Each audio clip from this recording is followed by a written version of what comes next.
So patient.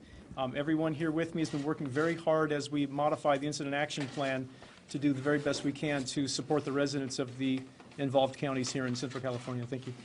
Speaking first will be Sheriff Honey. Well, good evening. It's actually good night, I guess, at this point. I'll echo thank you for your patience. I know we said we'd be here at 9, but as you can imagine, this is a dynamic situation, lots of things to attend to, and of course, we need to get as much information as possible before we come in. We have some information to update you on. First off, I'd like to, Chief Lawson, would this be a good time to give a situational briefing? Sure. Yeah, do that. If you could do that, and then I'll come back in.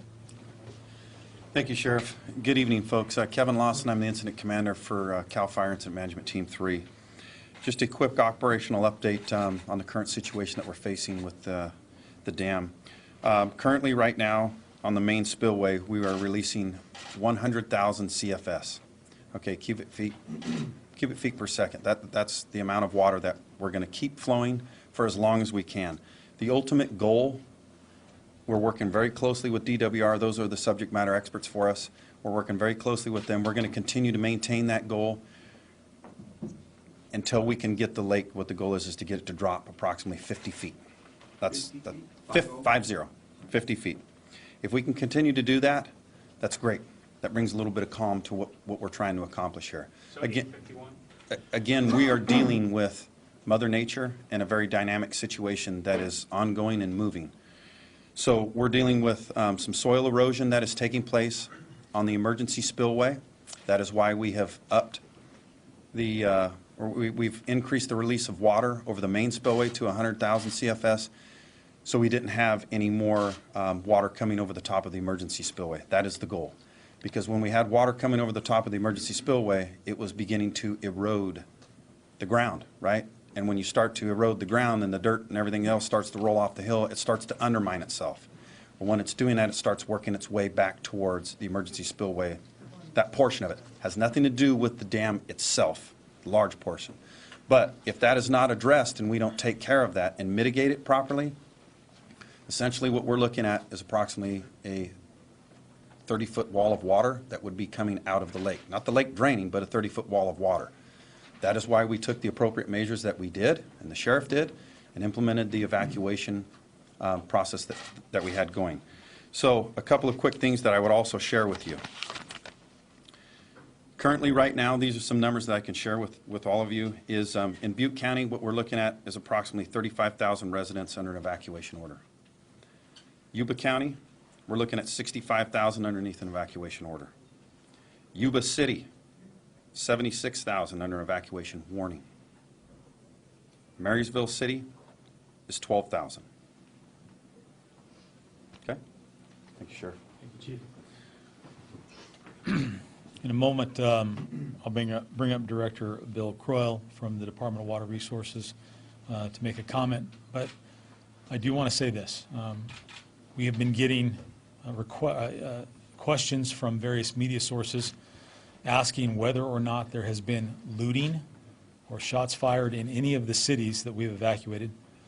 I can tell you that I've spoken to Chief Bill Lagrone from the Oroville Police Department, and he assures me that there is no looting going on in the city of Oroville.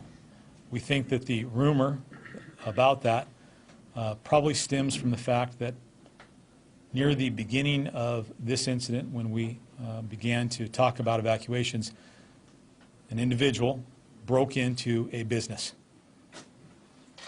That is, there's no indication that that criminal act was motivated by anything related to this particular incident. I've also spoke to the chief, Chief Mike O'Brien of the Chico Police Department.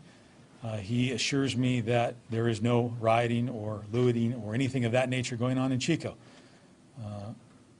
He has plenty of law enforcement officers in the city of Chico to ensure that peace is being kept. I think that anytime you take on a situation like this where you seek to evacuate thousands of people on very short notice.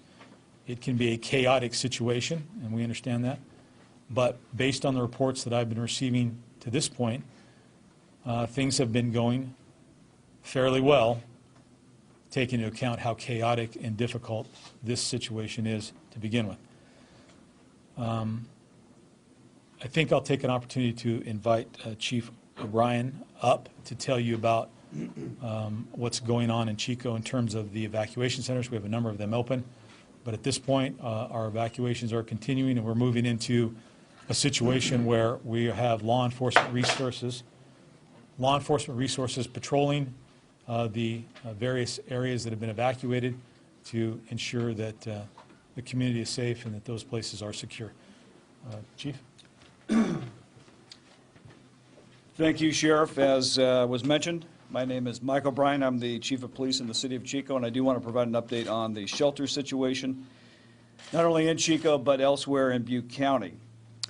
So right now we have shelters open in the following locations: at Camelot in Paradise, 1985 Clark Road. The Silver Dollar Fairgrounds in Chico is at capacity, so we're not taking any more evacuees there.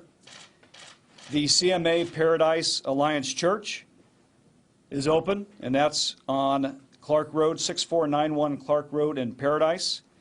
The Elks Lodge in Paradise is also open. That's 1100 Elk Lane. That's off of Clark Road. The Neighborhood Church in Chico, 2801 Notre Dame Boulevard, is also open for evacuees. The Glenn County Fairgrounds in Glenn County is also open. The St. John's Church in Chico, 2341 Floral Avenue, also open, as well as the VFW in Paradise, open for evacuees as well. This is a fluid situation, obviously, and if we need to open up additional shelters, that will occur. That's being evaluated, and I will provide that, or we will provide that information as it becomes available or necessary. Most of the hotels in Chico are full, not all. So if there's anyone that wants to try to get into a hotel, I would suggest making a phone call, but most of the major hotels right now in Chico are full. Thank you, Chief. We're also aware of the fact that anytime you try to evacuate a large number of people in a short period of time, that can cause problems with the roadways, traffic issues. So I have Lieutenant Mark Stokes, commander of the Oroville area office of the CHP, to come up and give us some information about that. Stokes. Thank you. I'm Mark Stokes with the California Highway Patrol. I'm the commander of the Oroville CHP area. And to give you a quick report on the conditions as far as the roadways and the closures that we currently have, as we have a number of them. I'll just start at the top. We have a closure at State Route 99 at 149, preventing traffic from coming south. We have a closure at SR 70 at 191. We have a closure on the 70 at 149. We also have a closure on 99 in Marysville area, in Sutter area, on 99 at 20th. And again, on the south end, we also have another closure at the 70 and 18th Street, and another one on 70 and Woodruff, to prevent traffic from coming in from the east and then continue north. As far as our exit routes, we're still encouraging traffic and people that are leaving the area to continue up either north on 99 or on the 70 to escape the area. Thank you. So some developments have occurred since we last talked at 9 o'clock. You may have gotten this information, but, and I think this was covered by Chief Lawson, but one of the significant things that has happened, and I'm thankful for, is that the efforts by DWR to lower the lake level by utilizing the spillway to reduce the water has been effective in now there's no more water going over the emergency spillway. That is a very positive thing at this point. But as you also heard, although it brings some stability to the situation, there are still a lot of unknowns. We need to continue to lower the lake level, and we need to give the Department of Water Resources time to thoroughly evaluate the situation so that we can make some decisions as to whether or not it is safe to repopulate areas. I can tell you that we have staff looking at the various areas that evacuations have been ordered in and making a determination based on better analysis as to what areas are clearly in danger and what areas may be less vulnerable. But that analysis still needs to be done. And so we're going to continue in our current status until we have some better information about whether or not it is safe to bring people back in. With that, I'd like to invite Director Bill Krell up from the Department of Water Resources to give us he's a subject matter expert in this, and I think he can give us a better idea of what the current status is with regard to the dam and the spillway. Thank you, Sheriff. Again, my name is Bill Croyle, Acting Director at the California Department of Water Resources. So tonight, to confirm, the adjustments to the flood control structure increase in the flow from 55,000 acre-feet per second up to 100,000 acre-feet allowed the department to withdraw more water faster so we could take the head off the top of the emergency spillway. The idea behind that strategy was to reduce the erosion and stop the erosion, and then now the site is starting to de-water and drain out.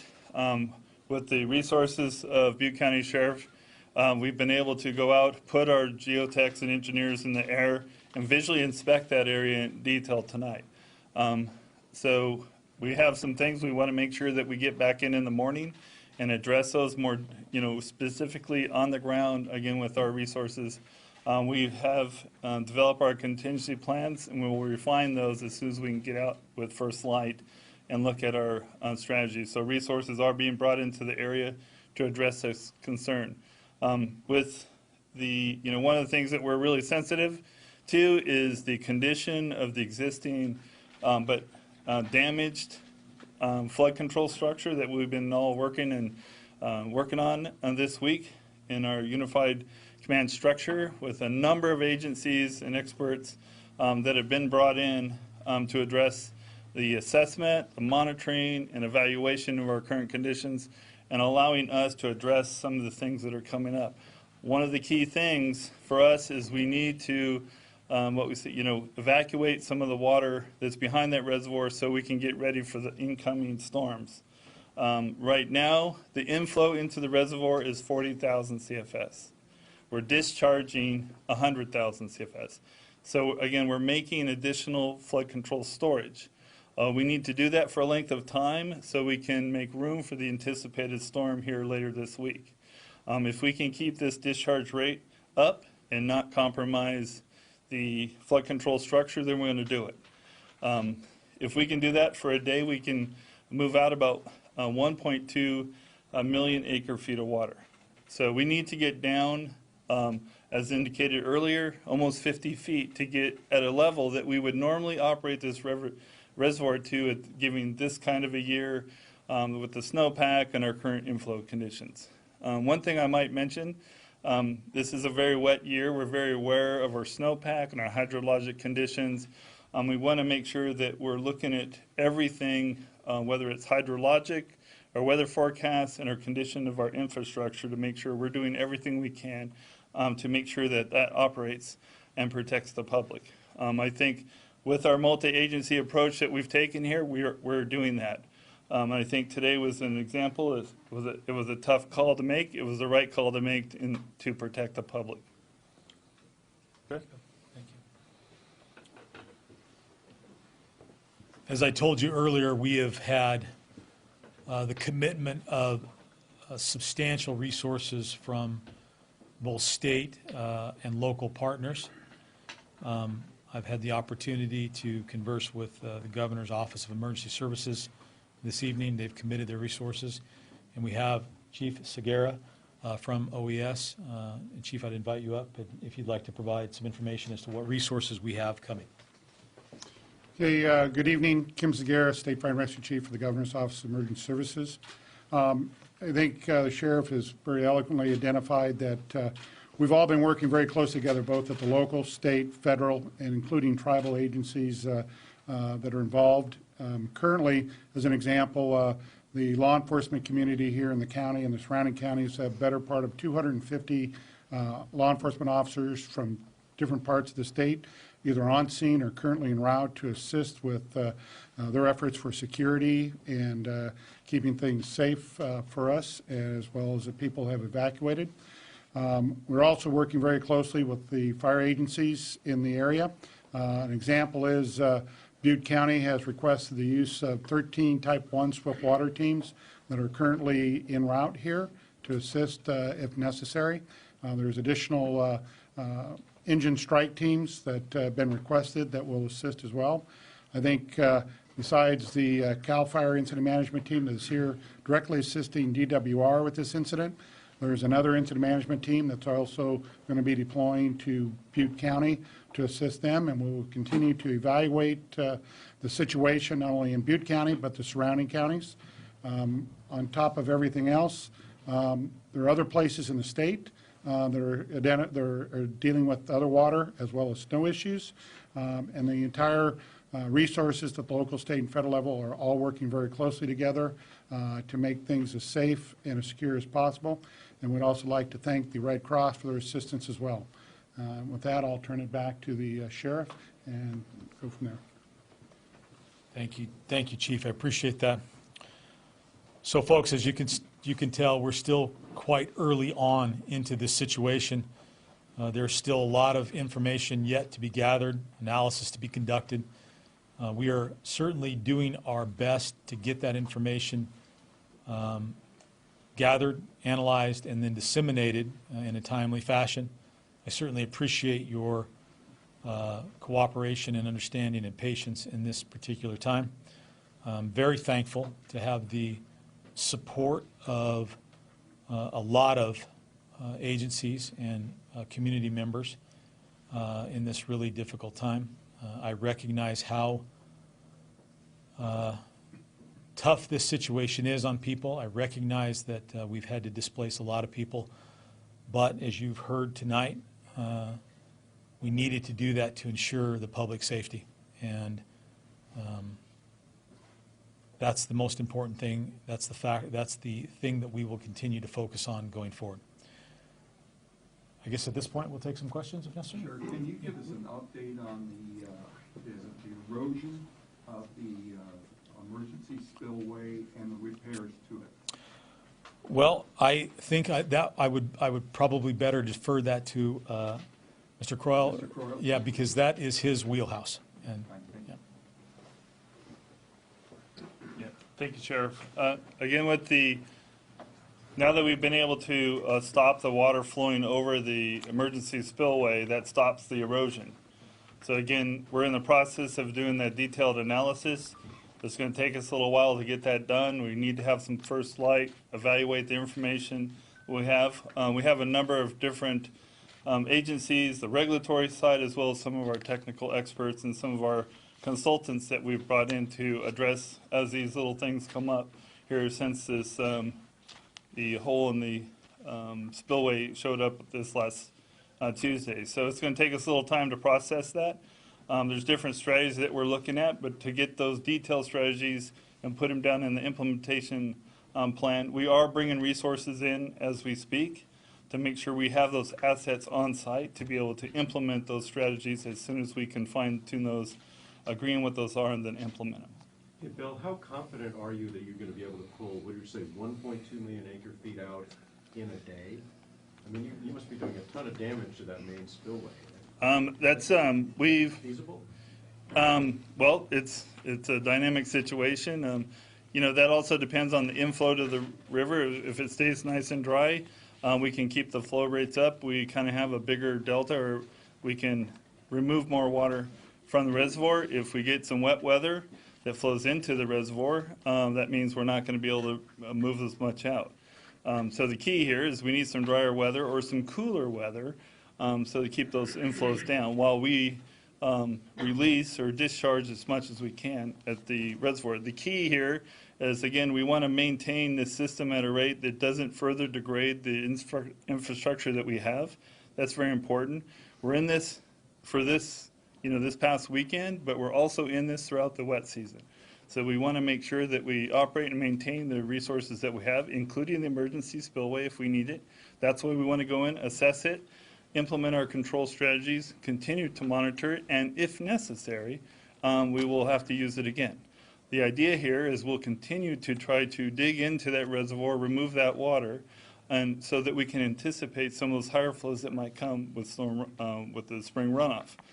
So if we can stay up with this $100,000 CFS, we may have to adjust it up or down. We may have to reduce it significantly so we can go in and address any concerns that might pop up. Our goal is to keep those discharges up as high as we can. If we believe our infrastructure is intact and can take some additional flow, we're going to take advantage of that based on our monitoring and our technical assessments. So again, it's a dynamic situation. We're all making decisions on best available information. I think we'll be continuing our briefing to the community here and around the state. It is a wet season throughout the state, as indicated. And so the resources at the State Operations Center, again, they've actually been pretty busy here for this last storm. And so this is just one of the many things that we're all dealing with. The key for us is, again, to maintain those high releases, do that within the flood control channel. The question wasn't asked, but this flow that we have, about 100,000 CFS right now, is typical for this time of year. So we get a big inflow, we bump those flows up. It's within the reporting and the public notification process. The channel through the Oroville area is about 150,000 plus CFS. We don't like to press it to the edge if we don't have to. But in 1997, we discharged 150,000 CFS through the emergency spillway. And so again, it came up pretty close, high in the system. There was flooding in and around the valley, but we did pass water through this region with not too much trouble. So if we keep these flows somewhere between 75, 100, 130 CFS, or 1,000 CFS, then the flood control system in this region will work. When we go to using the auxiliary spillway, that gives us a little bit more concern because we can't control that release, what comes in goes out.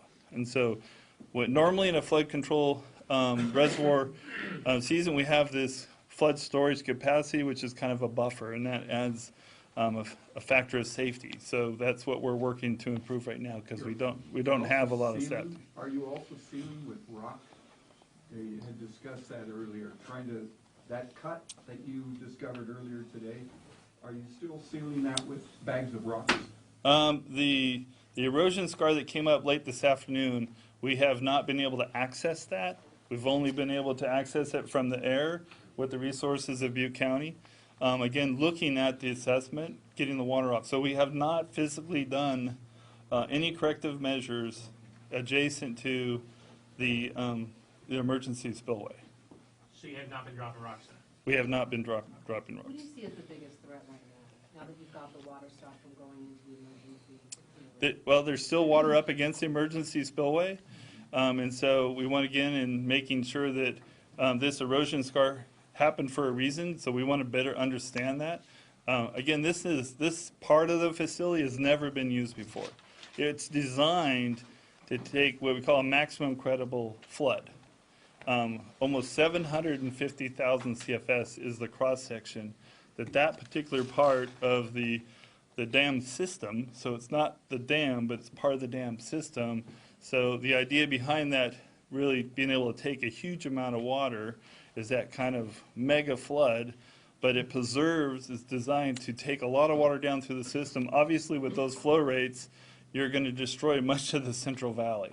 But the dam itself will still remain intact, right? And so the integrity of the dam is not impacted by the damage to the spillway itself, or, you know, the use, or in this case, this erosion that's occurred on the emergency spillway, right? And so the dam is solid. The control structure has been damaged. We're working to assess that, and we're already working on the redesign and recovery of that system before next year. But right now, we have had some wet weather. We're going to have some more wet weather, and the idea is to manage our resources, you know, our physical resources, and managing those flood flows here for the next couple of months. We want to go back in, complete our assessments, do those corrective measures on that emergency spillway, and get it ready for the potential for a future use here in the coming weeks or months. Is reducing the lake level by 50 feet, as I believe the incident commander said, is that 1.2 million acre feet? No, it's about a little over 500,000 acre feet of water. Had flows, you know, been cranked up to 100,000 CFS earlier this week, would we be in this situation now? Or could you predict this scenario?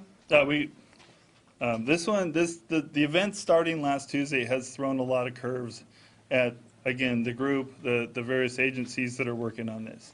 And so again, you know, once you have a damage to a structure like that, you know, it's catastrophic. And so part of that is what can we do in a very short period of time.